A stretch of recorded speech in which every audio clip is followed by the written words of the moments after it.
Hello, this is exam 2, corrections and explanations. We are just gonna kind of get started and jump right in. So this is question 1. So it states, answer the following problems theoretically. Explain your reasoning, do not rely on calculations. So 1A, for each of the following beams, draw the shear and moment diagrams for each. Draw the shapes correctly using the correct linear, quadratic, cubic rates of change, and feel free to indicate if necessary. Indicate any points of interest. So each of these are going to be 5 points. So to start off, I just kind of redrew the 2 diagrams that we have here. So I'm just going to kind of refer to these ones here from now on. So to kind of jump in, so when we are dealing with shear and moment diagrams, we're really talking about identifying the support reactions first. So as you can see with this one, we're going to start with the beam, not the distributed load, but just kind of the concentrated force. We know that we have a pin, we have a roller, and we have a concentrated force.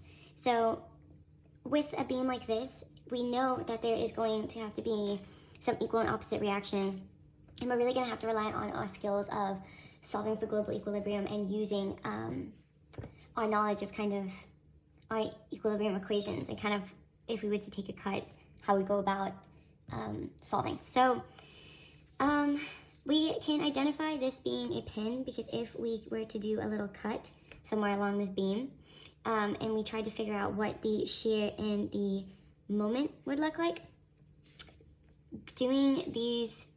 solving for this shear and this moment, just kind of theoretically, not necessarily using any algebra or anything like that, we can already tell that we need AY to point in the downwards direction. Doing the similar thing for the roller over here, we already know that we are going to have the concentrated force come down on the end. I should probably put this right here. We also know that we're going to have shear going in an upwards direction, which is then going to create a moment in the counterclockwise direction.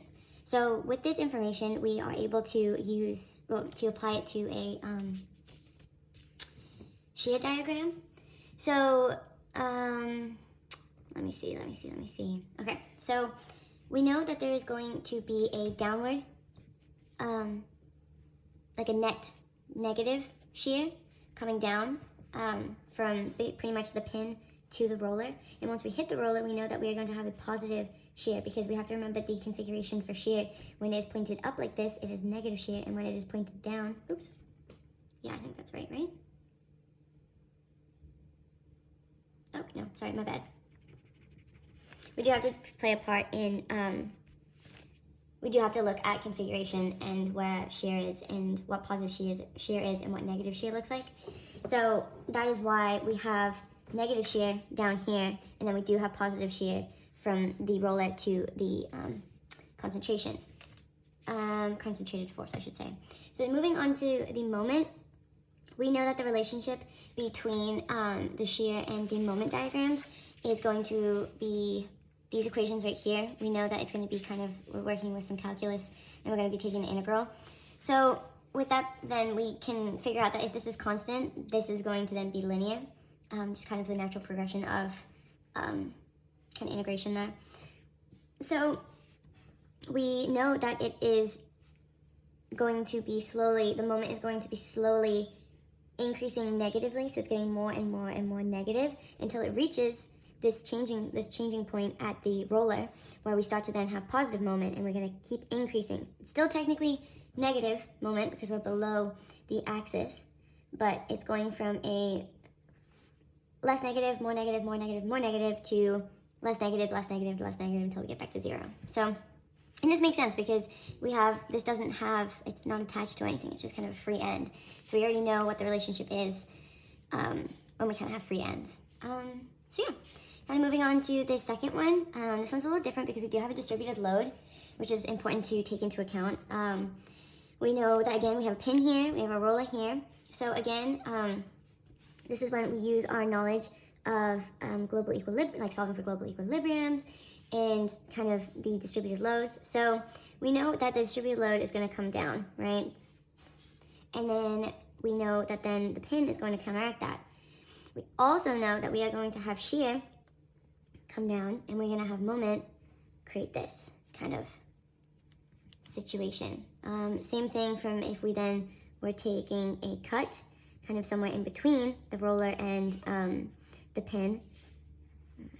Draw it off to the side here. We're gonna have a continuous kind of downward, you know, something that looks similar to that. And then we're gonna have the roller, which only has forces in the y direction, trying to counteract that. So therefore, we're gonna have shear kind of come down. Oh, sorry, this should be over here. And then we're also going to have moment look something like this.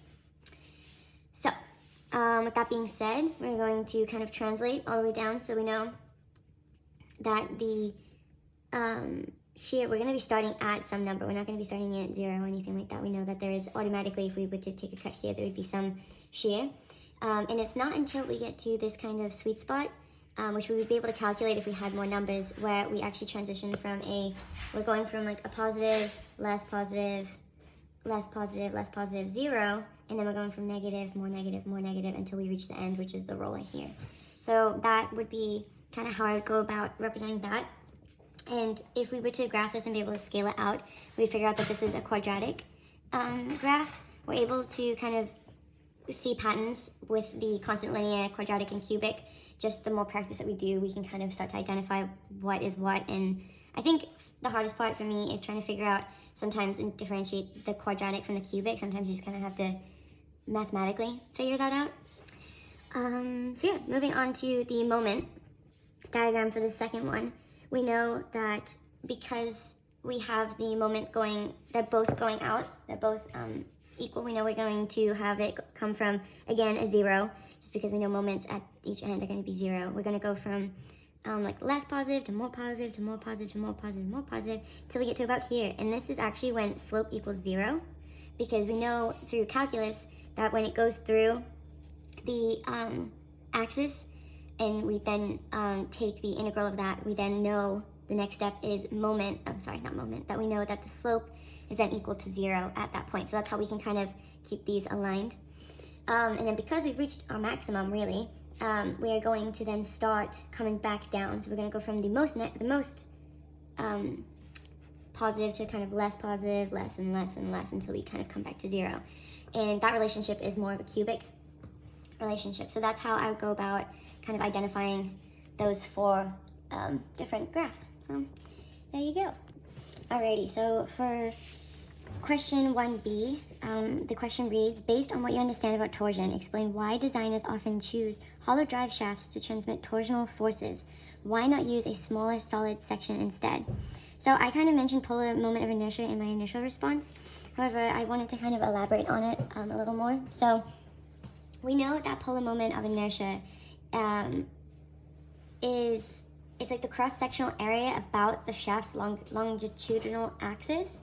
So we know that then we are able to derive a whole bunch of integration and like kind of math to end up with this equation, which is also kind of just above here.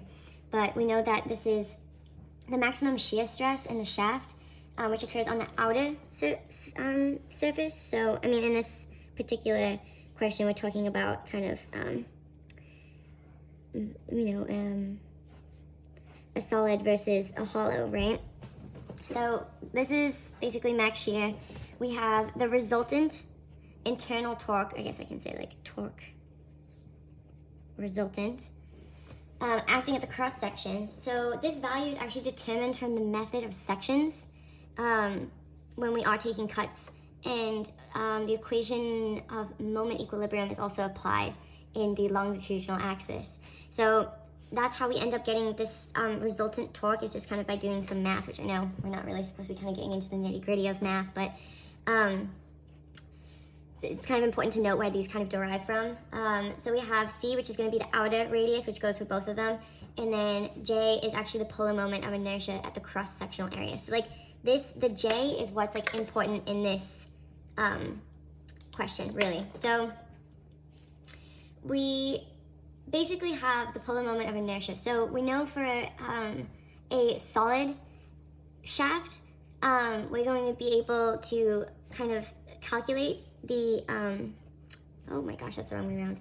We're going to be able to calculate the polar moment of inertia by using this equation here. And this is just an equation that, again, we kind of derive from just various different math skills that kind of we end up just kind of, we only really focus on this equation. And it's just, then we have a different one for the tube. So then we're going to have the polar moment of inertia is going to be pi over 2, and then we're going to have the outer centroidal,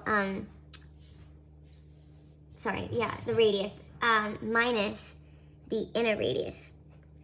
So when we then kind of plug in numbers and various different things, we actually figure out that the hollow shaft has a higher polar moment of inertia than the solid shafts. So this is actually allowing them to transmit a greater amount of torque / torsion. And this just comes down to the fact that it's just math. You're kind of, you're cute. I'm not even cubing. You're doing to the power of 4 of both of these. So we end up getting a larger amount of polar inertia for almost like less material. So the reason why, even when we compare it to why would we not use a smaller solid section instead, again, it kind of comes down to the fact that the ratio, I guess, of polar, inertia to material and inertia to torque ratio, it just makes more sense for us to use a hollow shaft. But I do believe that, like, when kind of put under more bending stress, we would want to go for something that isn't hollow, because it's under bending. This is going to outperform this one.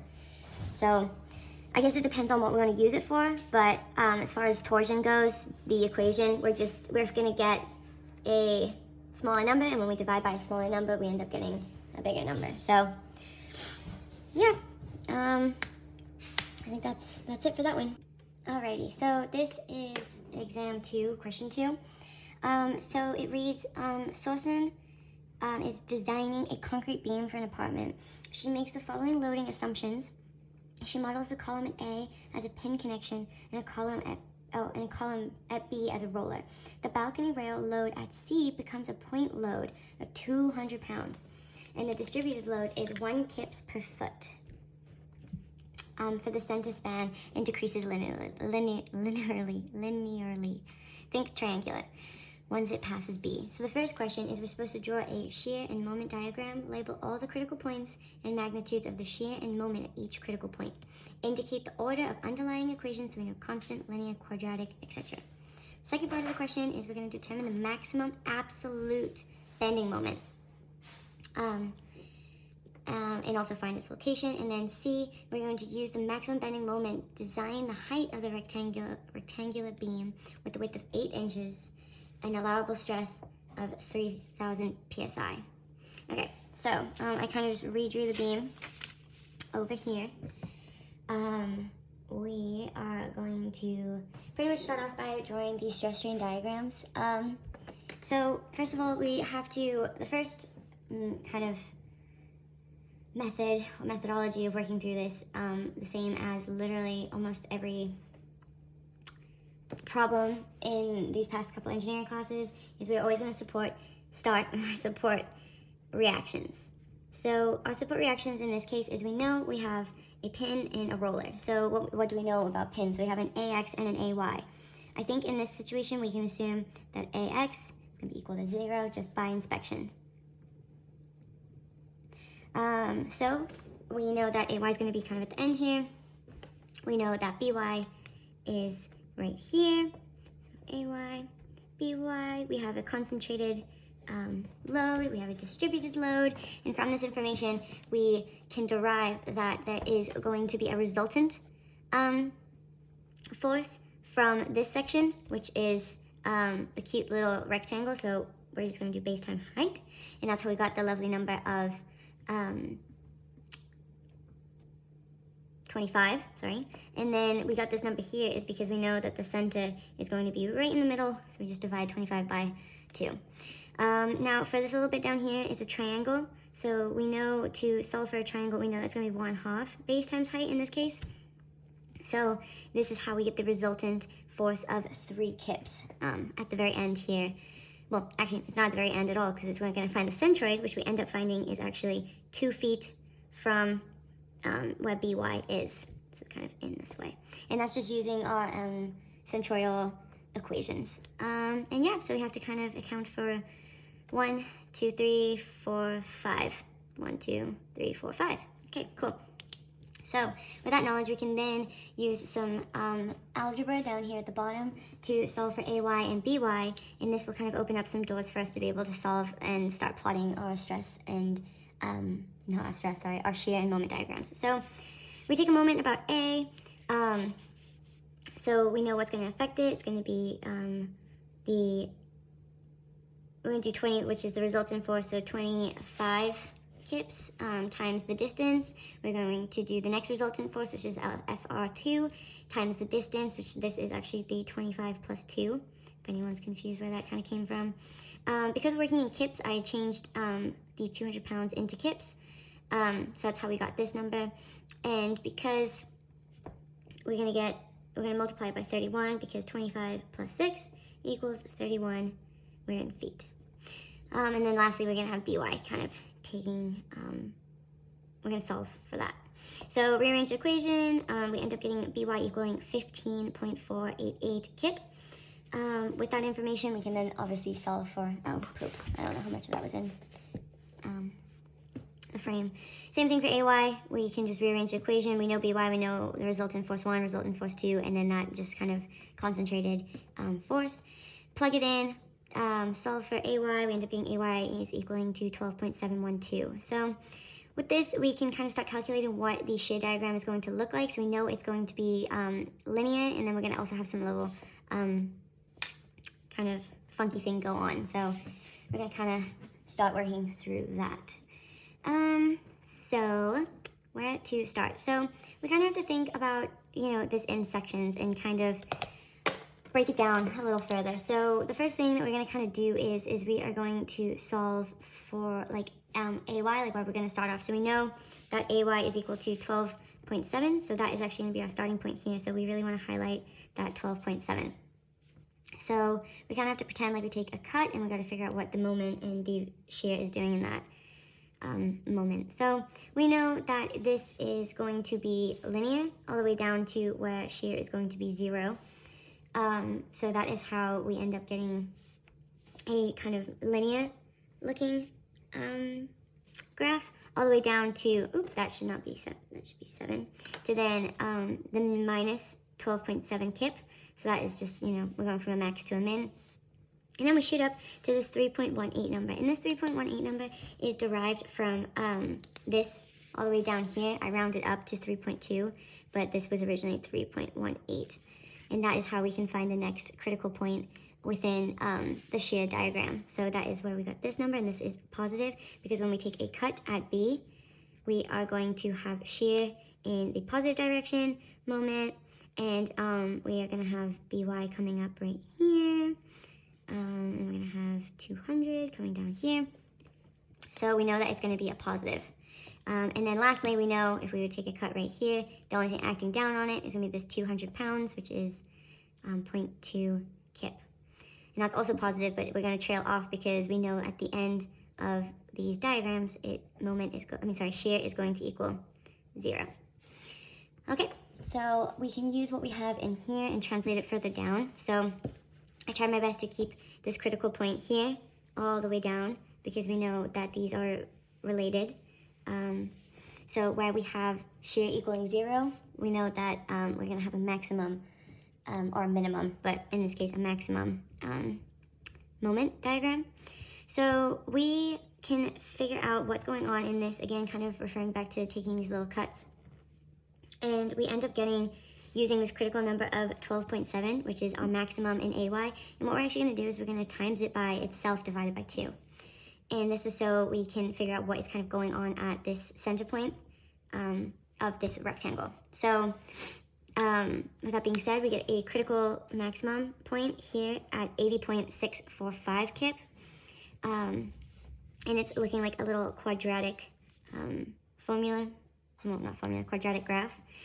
We can also see that it actually does something kind of cool down here. It comes all the way down, and it reaches a minimum point and actually springs back up as a cubic point. So this information can kind of help us derive, what is going on where, and we're able to say if we just have the graphs, we can work our way back to see what it would look like. So the second part of the question is, oh, well, that we actually figured out what the absolute bending moment was going to be. We figured out that the absolute bending moment is going to be this 80. That is the max. So that is answer to B right here. And then this is actually C. So C is asking for, use the maximum bending moment and design the height of a rectangular beam with a width of 8 inches and allowable stress of 3,000 PSI. So first of all, I just kind of rearranged it from PSI to KSI. Just kind of force a habit. It's kind of good to be working in units. I can't remember the name of them, but SI units. So basically we're just going to use this really nice equation up here, basically fill in all of the blanks. So the maximum moment right here, C, because we're solving for this height here. And then we're just going to kind of plug in, we know that it's just kind of a part of the equation, the 1 over 12. We get the 8 from the diagram, and then so yeah, the 8 is from over here. And then we have C cubed, but since we have a C on top and a C on bottom, they just cancel out. So I'm left with a squared down here. Rearrange the equation, solve for C. So we actually end up getting something with an allowable stress with a width of 8 inches, a height of 4.48 inches, and an allowable stress of 3,000 PSI. And that is how we go about solving number 2. Alrighty, so this is exam 2, question 3, and the question reads, Keaton is designing a composite beam. The concrete composite section has an area of 200 inches squared, a moment of inertia of 350 inches not cubed, to the fourth, and a centroid of 3 inches above the flange. Overall height of concrete is 5 inches. The beam is W14 by 132. The beam height is 14.7 inches, and the area is 38.8 inches squared. And the moment of inertia is 1,015 and 30 inches to the fourth. So question A is determine the centroid location from the bottom of the beam. B is determine the moment of inertia of the entire beam. And then I think this is supposed to be C, but it's B twice. So C is to determine the spacing of the shear studs to the nearest safe half of an inch, assuming that the shear on the section assuming the shear on this section is 20 kips. He knows that the shear strength of a single welded stud is 5 kips. Alrighty, so I kind of redrew the diagram up here. I kind of listed my knowns, and we're going to kind of just jump into it. So first thing that we're going to do is we're going to want to solve for y bar. We're also going to want to solve for the moment of inertia total, and then finally we're going to be solving for the actual spacing. So that's 1, 2, and 3. So obviously step 1 would be to draw it out, list your knowns, write your steps, and then kind of jump into it. So y bar, not really sure. There we go, that might be better. So we're going to do the area of the composite beam. Oh no, we're not. This is of the concrete composite section, sorry, not, so this is this bit. So we're going to do y bar plus the 14.7, which we got from the height of the beam. So it's just kind of a, and then we're going to do the actual beam itself, which then has the 14.7 divided by 2 over the area of C and then the area of B. So that's how we get the 200. That comes from AC. The 3 comes from the y bar here. Then you're adding the height of the beam. Multiplying all of that, then you're going to add the area of the, that's the composite, this is the beam. And then it's going to be half, so it's going to be 14.7 divided by 2, which is this here, over 200 plus the 38.8. So you end up getting a y bar of that 16.02 inches. We are then going to solve for the total, which we're just going to add up all of the i's that we have available. So that means we're going to jump in with the 350, which we get here, the 200, which is the area, times this new y bar that we found, which will give us the I total, squared. Don't forget to square it. That was my mistake I did first time, so it's really important. We also have to, so once we add the squared one up, we also want to add the 1530, which we get again from that initial kind of initial lot of information. And again, this is when we're going to do something a little funky, but this comes down to just knowing our equations and knowing how to apply our equations. We're then going to take our y bar, which shouldn't be, in this case it should be 16. I'm not really sure what I've done here, but I think I ended up getting a good answer. So we're going to do the 14, which is the area divided by 2, and then we're going to square this whole thing. So we're going to end up getting a total I of 5360.99 inches to the fourth. So with this information, we're going to want to find S, and the only way we could find S is if we eventually find Q to find baby Q to find F. It's kind of a bit of a multi-step process. So we're going to set up the equation for little q. So we have the shear. We know that's going to be 20 because it's given in our initial statement. We're going to solve for big Q, and we know that the I total is what we just solved for. So we're going to find big Q, which is going to be y bar prime times a prime. So we're looking now for the primes. So that's how we're going to end up with a different y bar. So we're going to do 3, which we end up getting from the initial y bar, plus the 7.35, which is that area divided by 2. Oh, sorry, not area divided by 2. It is, oh yeah, it's the height. Sorry, the height divided by 2 to find the centroid. And then timesing it by that area. So we're going to end up with big Q being about 2,070 inches cubed. So that's to the third power. Throw that back in, this baby Q equation, solve for little q. We're going to end up getting a number around 7.72. This number is a nice number because it feels right for the equation. We know what we're kind of expecting. For if we have a, where is it in the initial problem? Maybe we don't. Maybe I'm jumping ahead a little bit. Maybe it's silly to assume that. Anyways, I think this is a good number to go off of. It seems in the right region. So with this information, we're then going to substitute it in for F. And this again is just coming from the spacing equation. So we know that each of the shear strength in a single welded stud is 5 kips. And we are trying to solve for the spacing. So we're just going to do 5 kips divided by that baby Q, and we're going to end up getting S is equal to 0.64767. So in this, we are then going to use this information, and we want it to the nearest half. So this is when we would round up to 1 inch. So my final copy of my exam actually didn't come back with a question 4, which is kind of unfortunate, but I asked one of my classmates, I guess you could say, to send a picture of the question so I can read it to you. Unfortunately, we're just going to have to kind of deal with my crappy drawing here. So we have Ariel, the brewer, is trying to design a transmission for her mill. She decides that she's going to use a 4 horsepower motor, which is where we get, I'm just going to put this up, where we get this number, and then you kind of convert it to watts, and that's just kind of what I've done here. Oh, not to watts, sorry, but yeah, to watts. Sorry, that's my bad, because the next little statement is that will rotate a shaft CD at 50 RPM, and then in parentheses it says 1 horsepower equals 746 watts. So that's how I got this number up here. Now the question is, determine the amount of slop, which is angular deflection of the shaft AB and CD while the engine torque is applied. Distance AE is 3 millimeters and distance DF is 400 millimeters. Assume that 10 millimeter diameter shaft and the modulus of shear is 1300 MPa.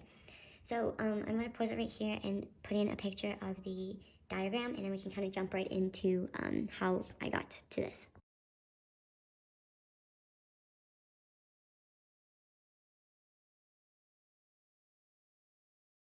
Okay, so hopefully we can kind of take a look at that and kind of have an idea of what we're talking about here. So our givens, we know that this is our P up here. We know that AE is 300 millimeters. We know that DE, oh no, it's not, it's DF actually, is 400 millimeters. And then we have the diameter, which is going to be 10 millimeters, but we're actually going to divide that sucker by 2 in just a second. We know that G is given in MPAs. So it's really important at this stage to look at your units and figure out what you want to keep your units in and what's going to be the easiest kind of course of action to keep everything nice and neat. So yeah, so number 1, we're actually going to find J down here. Well, actually, this isn't number 1. Number 1 really is using this information here to find P, which we're going to use in the power equation in just a second, and also being able to rearrange these equations here and solve for T. So this is going to be pretty big stuff, because at the end of the day, we have to remember that we have to find the angle, the angular slope. So that's the aim. So it's find angle AE, right? Okay, so step 1 is to find P. Step 2 is to find T. So this is like step 1, step 2, and then step 3. We are going to solve for J using J equals pi over 2. And then this is diameter to the 4th. So the reason why we divide it by 2 is because we are dealing with only half. We're looking at the radius, right? So diameter divided by 2 equals radius. And that's what we're looking for in this situation, because we know it is a solid, it's not a circle inside a circle. It's just one solid circle. So we find J, which ends up being this. And then the last step is step 4. And what we're going to do is we're going to use this equation here, because we have T, we have L, we have J, and we have G now. And with this information, we can, so the 0.9 comes from the T that we got from the power equation, and we kind of rearranged it. The L comes from, AE, so I guess I should specify this is AE. AE comes from this 300 millimeters, but we don't want it in millimeters, we want it in meters. So we convert it, and then J, I have a bit flip-flopped here, but J is this one over here, which we just solved for. And then we have, this is actually not to the 10th, this is to the 8th, I don't know what I was doing. And then we have G, so we are going from MPA, and we're just going to switch it to NM. So that's how we get the times 10 to the 6. We're just kind of trying to keep our units all the same. So since we have meters, this is NM, this is also NM, and then we're going to be able to solve for this. So plug and chug, basically, and we end up getting a angle of 1.34-ish, which I feel like is pretty reasonable. So there you have it. There is exam 2.